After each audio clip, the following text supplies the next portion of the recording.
acknowledge the things that we naturally do as a human being that kept us from being a leader or an effective leader. So here's what I want you guys to do. We're gonna actually, I don't think I have time for that, so I'm not gonna start with the game. Sorry. All right. I know all the Okay. Well, essentially, we're just gonna start into it. All right. Without the game, so I don't have anything to reference to as an analogy today, but it's perfectly fine. Again, I still have plenty of time to get through what I'm doing. All right. So here's what we're gonna. This isn't what I need. Oh. Because since I'm skipping around to make things fit in the time slot, I'm actually really having to use this today. So I'm going to talk about two parts of your brain really quick, all right? Because this gets into a little bit. This doesn't have, again, this doesn't have an analogy to go along with it now, but that's perfectly fine, all right? Because I'm sure you can think of some by yourself and think of some instances of your own life where you've used this. So the first part, and let's just make it clear, there are so many parts to your brain, all right? There's many, many, many, many, many parts to your brain, and raise your hand if you feel like you know how the brain works. Can you explain every part of the brain to me? Not most of it, all of it, because that's the key we're getting into. Okay, no. I was kind of setting you up to fail in that, all right? So don't think you failed. I wanted you to fail in that, okay? All right? Yeah, exactly. So here's what we're going to do, okay? So I just want you, again, there isn't a game to go along with this, but where I'm going with this is that I want you to know right off the bat, last week I told you, and I made it clear to you, in your arguments, in your competitive nature with people, in your arguments, in your conversations, in any kind of system where two people or two different minds are either working together or they're working against each other, whether it be teamwork or an argument or anything like that, understand that you don't know everything about how they work, okay? Understand that there's so many parts of the brain, you can't understand other people's thought processes. You can't understand their emotions, all right? And I told you that last week, but I want to give you an example. Have you ever said something and then you're like, oh, I didn't mean that, all right? You ever said something and then you like instantly try and take it back because you're like, I didn't mean that. Yeah, well, here's newsflash, you did mean it, okay? Now, why? I'm going to explain. Yes, exactly. You thought it, all right? Now, again, I want to get into this, all right? There's this part of your brain, and it more seriously focuses on what the scientists call the animal of the brain, all right? This is called the id. It's literally just ID, all right? It's called the id of the brain. And the way it works is that it's the part of your brain that essentially acts like an animal, all right? It controls when you're hungry. It controls how you feel, whether you feel sleepy or tired or energetic. It controls simple things like if you feel attracted to someone. Like, it's very awkward, but you all probably have been attracted to someone for like maybe a second or two, and then you go, why? And you're like, no, please don't. All right? The id of your brain, it makes you feel these ways 99% of the time when you don't want to feel these ways. All right? The id is the irrational part of your brain. It doesn't think. It's like the machine gun of your brain. As soon as it gets ammo, it just fires. It doesn't aim or think about where it's firing. It just fires, okay? It's the impulse. It reacts on every impulsive thing that it gets, all right? As soon as it thinks of something, it does it, all right? Now, why are you able to keep that little voice in the back of your head contained sometimes? Now, again, sometimes it slips out, but why are you able to keep it contained sometimes? Well, there's also this other part of your brain that we're going to talk about called your superego. Your superego essentially is the filter for your id, all right? Now, if you don't know, if you actually look this stuff up, there's a little chart. And so if you have the little brain, it's like this big, all right? Here's your ego, here's your id, and then the whole half is your superego. So if it helps you kind of realize how much your id is actually just spewing out random garbage, is that your superego takes up a whole half of your brain just to try and filter and process all the random stuff that your id is doing. All right? And with that, sometimes your superego is going to fail. All right? And this is where you say things that, oh, I didn't mean, or that maybe you steal something. You know, you all have done that. Maybe you've stolen something, even if it's just like taking something that you shouldn't have. All right? Your id is the part of your brain that it's like the little 4-year-old looking at the cookie jar. All right? When your parents are like, eat those butter beans. And you're like, I don't want to. And so they're like, oh, you can't leave the table until you eat the butter beans. And then you wait until they walk out of the room. And then your brain just instantly snaps over to the cookie jar. All right? That's the part of your brain. So how do you help this? All right, let me make it clear. I didn't say fix. I said, how do you help this? Not critiquing you, learning to acknowledge the things that you naturally do so that you can help them. You don't fix it because that's a part of your brain. You literally can't change this. It's how your brain works, okay? So how do you help this? And again, hopefully this makes sense a little bit because like I said last week, we talked about your conversations and your arguments with people. And most of the time, I will tell you in just a second, that is when your id pops up. And I'll explain that in just a second. But how do you help this? First of all, you need to know when your id pops up. Now, your id will pop up many times throughout many things, you know. For example, you know, your teacher might give you an essay. It's a 3-page essay. You worked hard on it, and then you go to hand it into her, and she's like, I'm sorry, this isn't the right font. Rewrite the whole thing. And you're like, you don't say anything, but in the back of your head, you're like, why is that the one thing that you're worried about? All right? What just happened there? The teacher would have critiqued me. As well as I doubted myself a little bit in that I thought I actually did it wrong when really it wasn't as big of a deal as I was making it. Your id will pop up 99% of the time, not actually 99%, I don't know the statistic, but a lot of the time your id will pop up as a little voice in the back of your head in 2 specific moments. When you're getting critiqued, when someone's telling you you're doing it wrong, when they make you feel like you messed up and that they're giving you negative thoughts, when you're getting critiqued, as well as whenever you doubt yourself. And actually, these two go together really well. Because when someone's critiquing you, you usually doubt yourself a little bit. You feel less confident. You get a little, you know, sensitive to things. All right? So know that that's when your id pops up. And again, this isn't changing you. This is just simply you learning whenever it happens, whether or not it actually slips out or not, whenever it happens, all right? It's learning to just simply say to yourself, you don't have to do anything about it. It's just learning to simply say to yourself, that just happened. Because when you can learn to recognize when it happens, that's when, like I said, you can acknowledge when it happens and tune it down when you're in a leadership moment so that it doesn't happen, especially in those important moments. All right? So admit it when it happens so that you can turn it down. All right? Turning it down is probably the most difficult step. You can learn when it happens, but learning to kind of break the habitual feeling too is probably the hardest moment of it. All right? Why? Because your id will want to tell you how important of a person you are. Your id wants to tell you how important you are. It does. All right? That's its job. All right? It's the instinctive part of you that puts yourself first. It protects you. All right? Your id will want to tell you how important you are. So this is the moment where I'm going to talk about something personal that happened to me about 2 years ago, close to 2 years ago. In a couple months, it'll be actually exactly 2 years.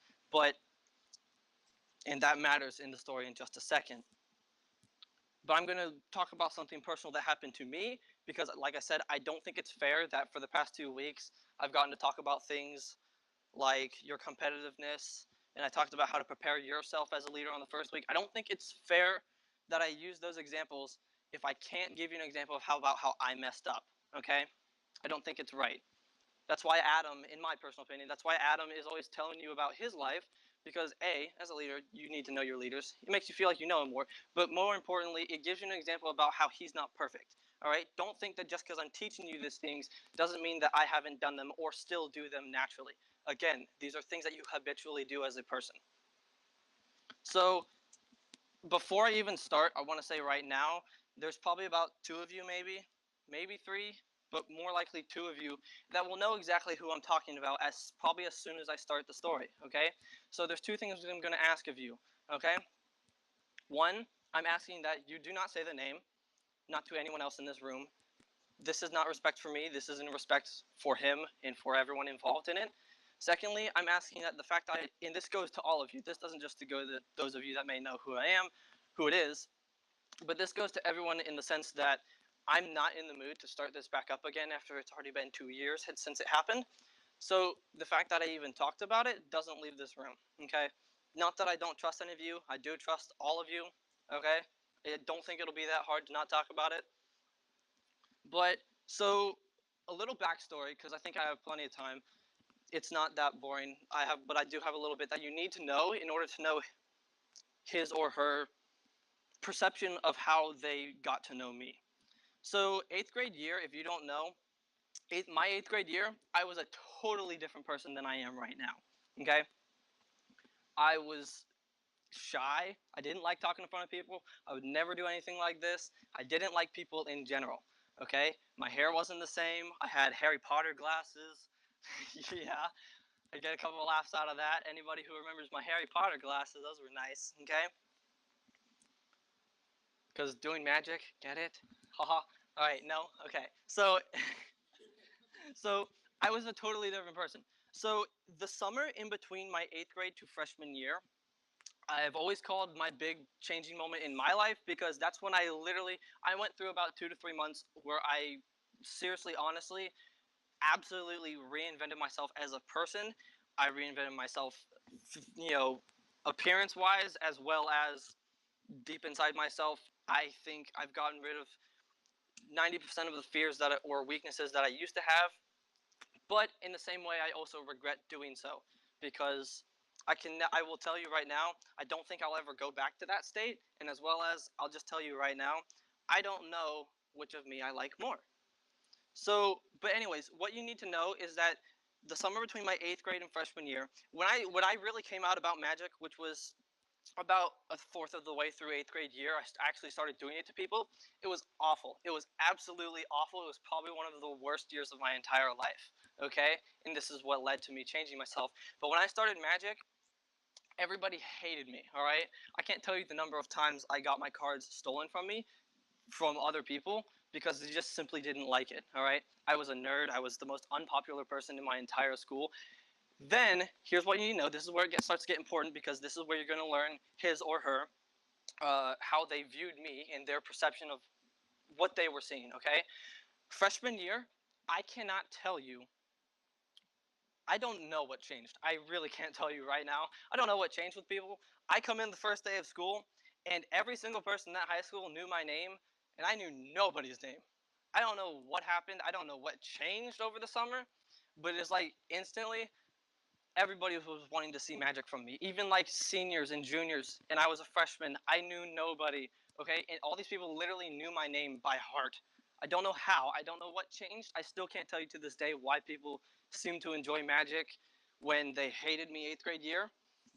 Again, I think this had to do with some of my personal changes to myself, um, as well as I will tell you right now, I don't think it's a coincidence that I changed myself when I did, because something I think about all the time is that I started to change myself when I came here, because that was the time that I started coming here, was the summer between my 8th grade and freshman year. I don't think it's a coincidence, but again, I don't know if it was for good or bad, because I just don't think it's good to change who you were as a person. That's just my personal opinion on it. So what you need to know is that him or her got to know me by hearing about other people talk about me at school. All right? It was by no way close to famous, but that's how I felt. I felt famous at high school when I walked in freshman year. I can't tell you, I was probably late to more than half of my classes, simply because everyone was asking me to show them magic in the hallways. Now, of course, that's died down a lot because people get bored of it after a while, okay? But, like, I'm serious. I cannot tell you how great I felt as a person, all right? I felt like people actually wanted to see what I was doing. So I did it all the time, okay? So again, his perception of it is that I come in and I instantly ruled everything. Now, why does this matter? Because him or her was also a magician, okay? So the way that this worked was, I will tell you right now, I don't like talking about myself good. I feel like I'm a selfish person when I do that. So, but I'm going to be honest with you right now.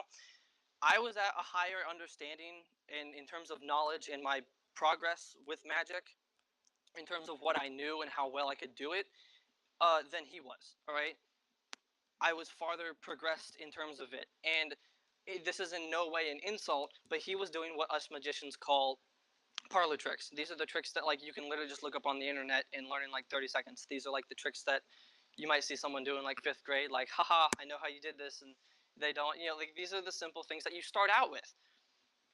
I failed to realize that I was in a way above him, as well as, I will tell you right now, I failed in a way to realize that people And again, I don't like talking good about myself because it just feels wrong.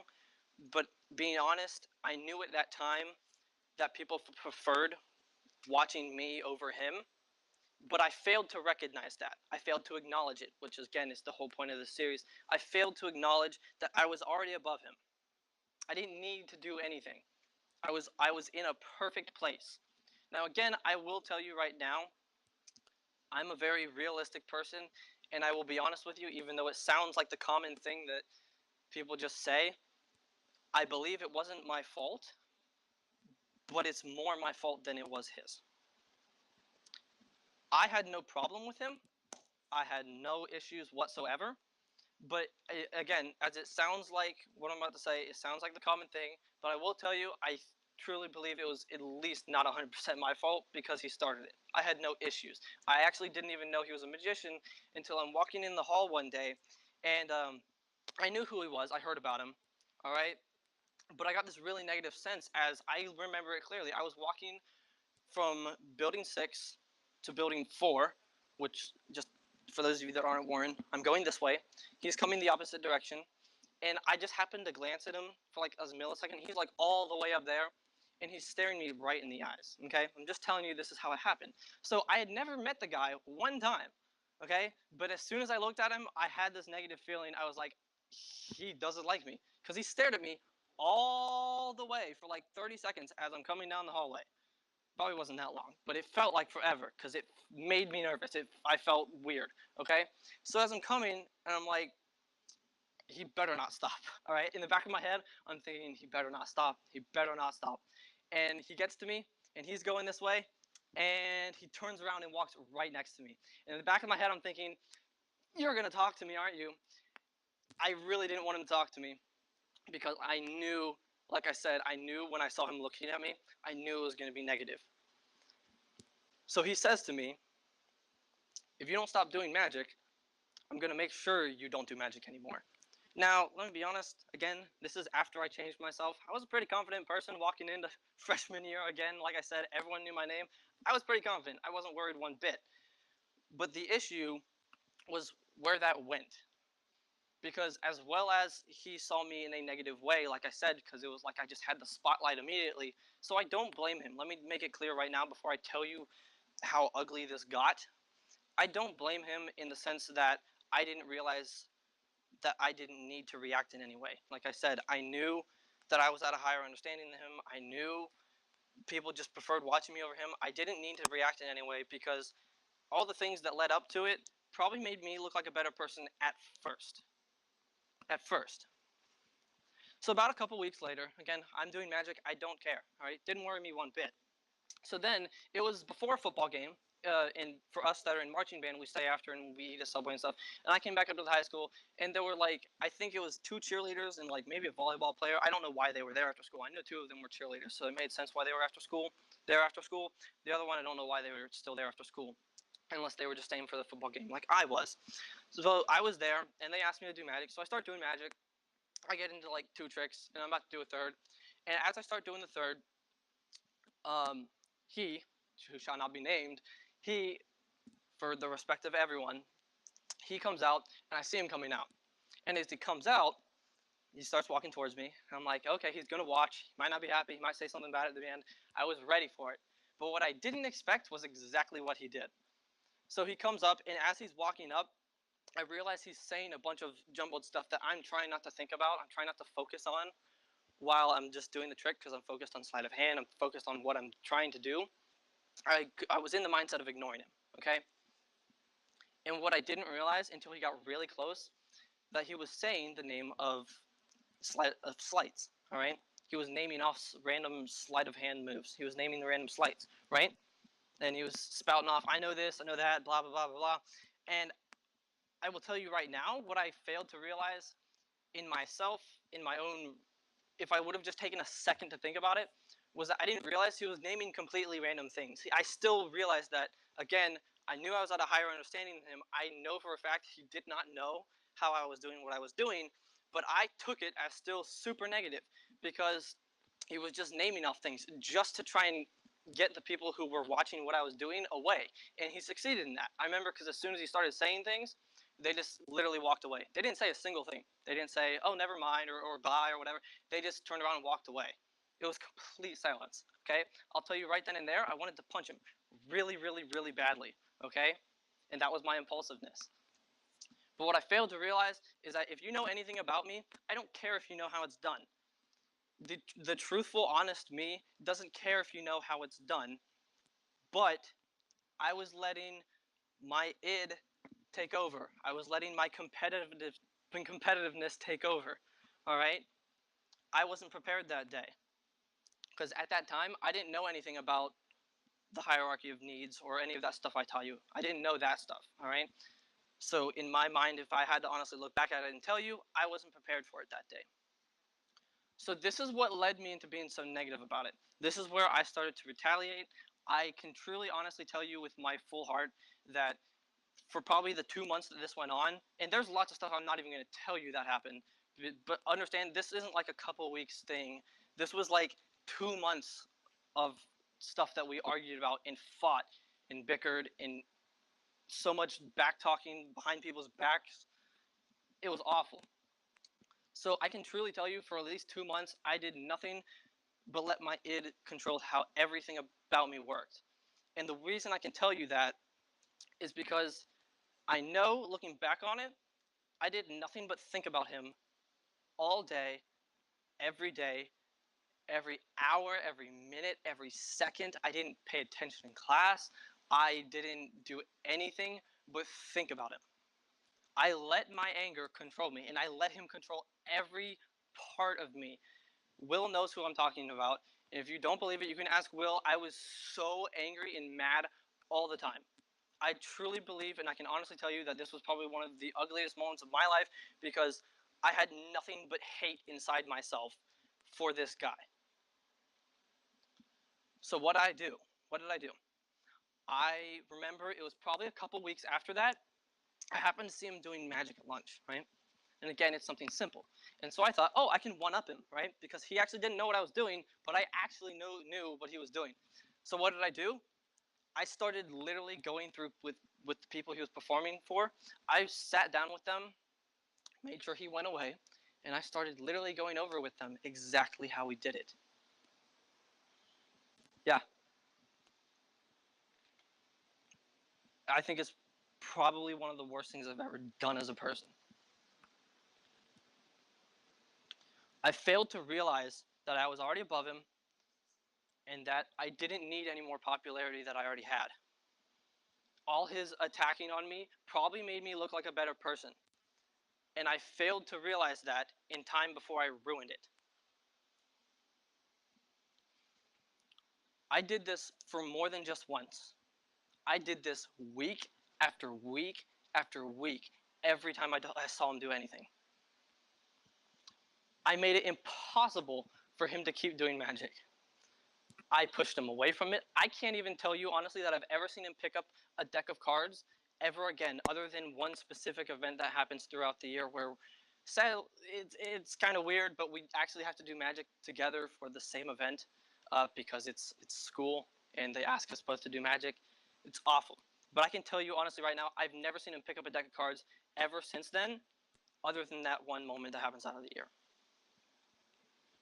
And I didn't even stop there. I used the fact that everyone preferred me over him.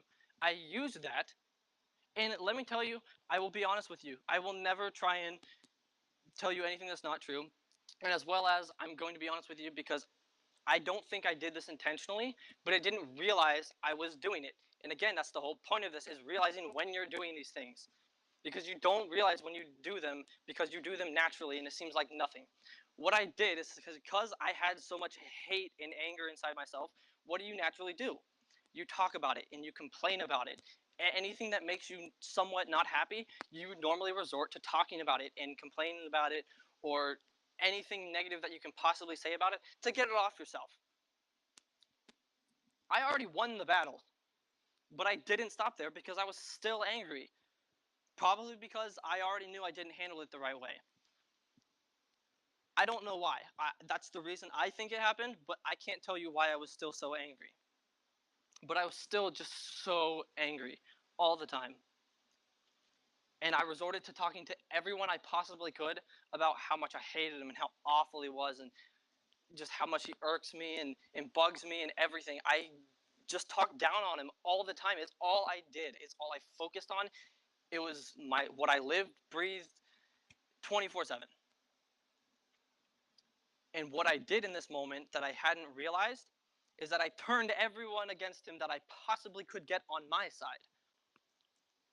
And so what I did in an analogy sense, if you remember the first week, I threw him into the circle. But not only did I throw him into the circle by ruining, magic. And let me tell you right now, this sounds like a bunch of magician drama, but honestly, I'm serious. If you're taking it seriously, this is one of the worst things I've ever done as a human being. And I'll talk about it, why I actually can't even live that down 2 years later.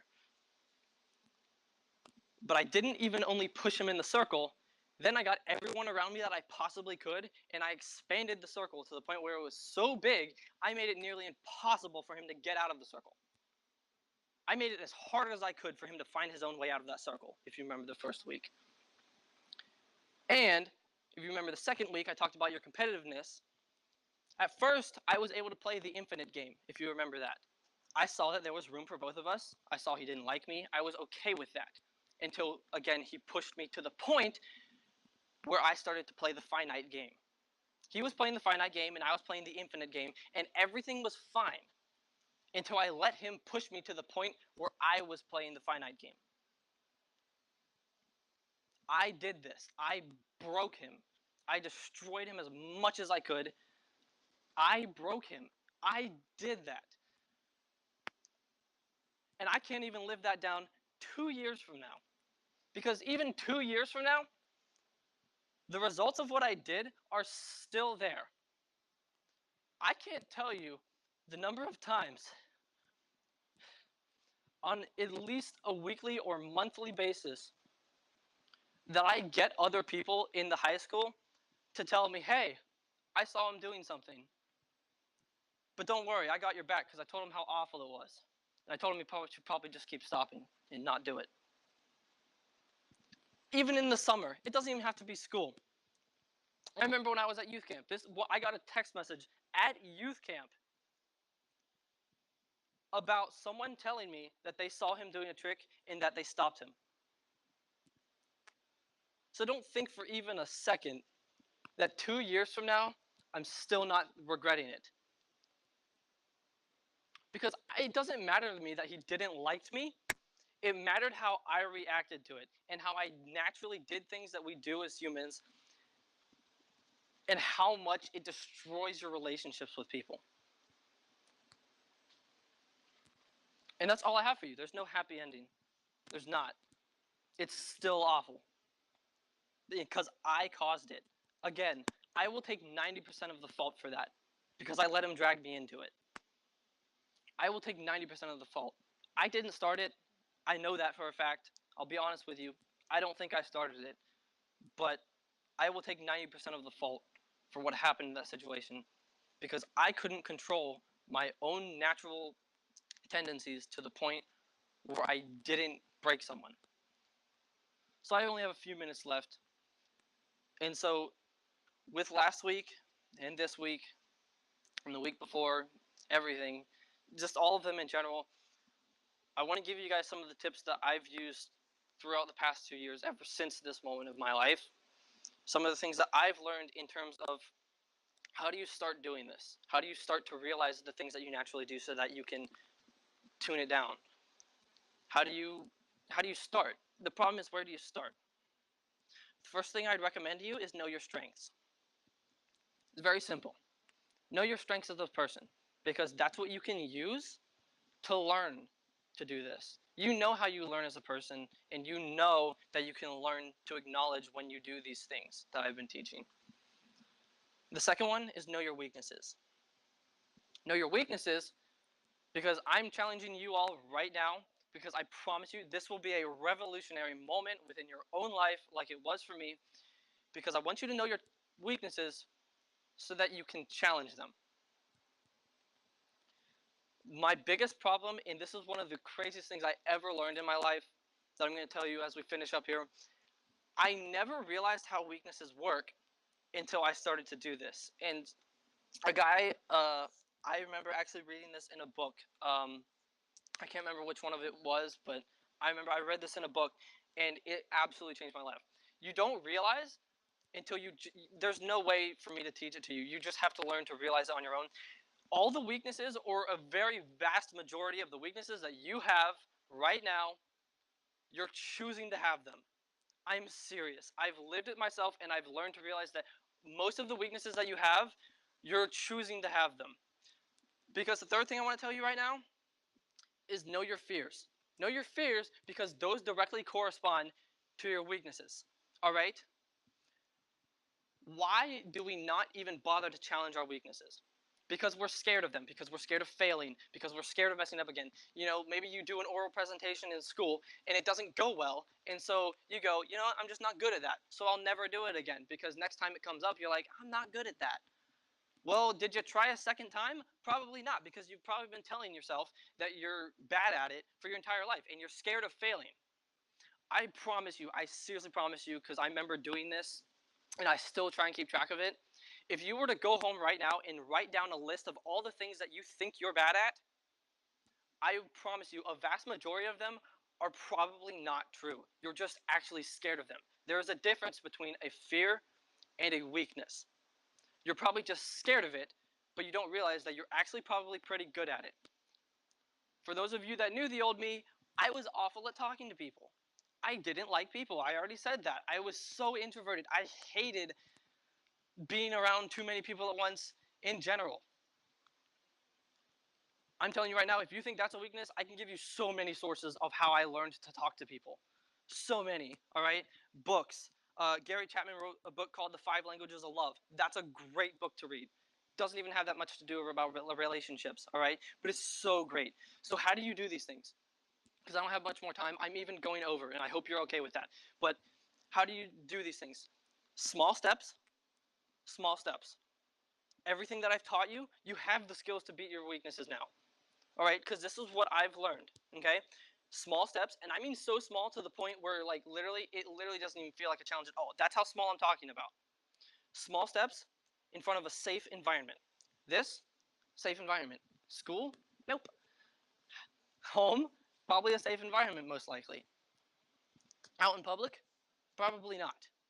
And I want to end with one last thing. I promise you, I'm sorry I'm going over. I didn't have that much time to start with. The fourth one is know your motivations. Know your motivations. Why?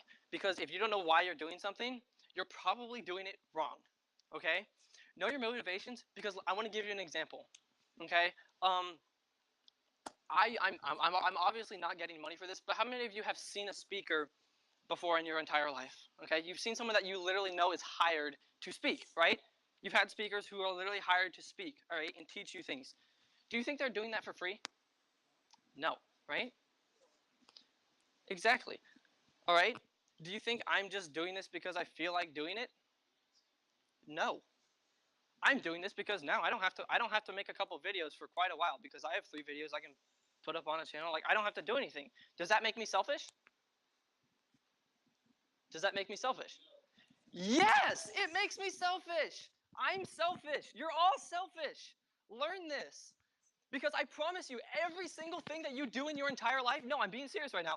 Every single thing you do in your entire life, you will always do it. I mean, I promise you, yes, there's going to be those moments in your life where you do the right thing because it's right. But I promise you, naturally, in 90% of the time, when you're doing something, even if it's for the right cause, you're still doing it because you at least get one self-benefit out of it. You at least get something out of it, all right? It's like if you're in the lunchroom, all right, and someone drops trash, and you look at it and the teacher's not around, so you just don't care. But when the teacher's coming by, and this is when you were younger, I don't think anyone in high school really cares anyways, but this is when you were younger, right, and they had the VIP book, all right, and you'd wait till the teacher comes by so that you can pick it up right in front of her, and then she goes, oh my gosh, you're so good, go sign the VIP book, right? You didn't decide to do the right thing until you at least gained one little tiny thing out of it. So understand that you're selfish.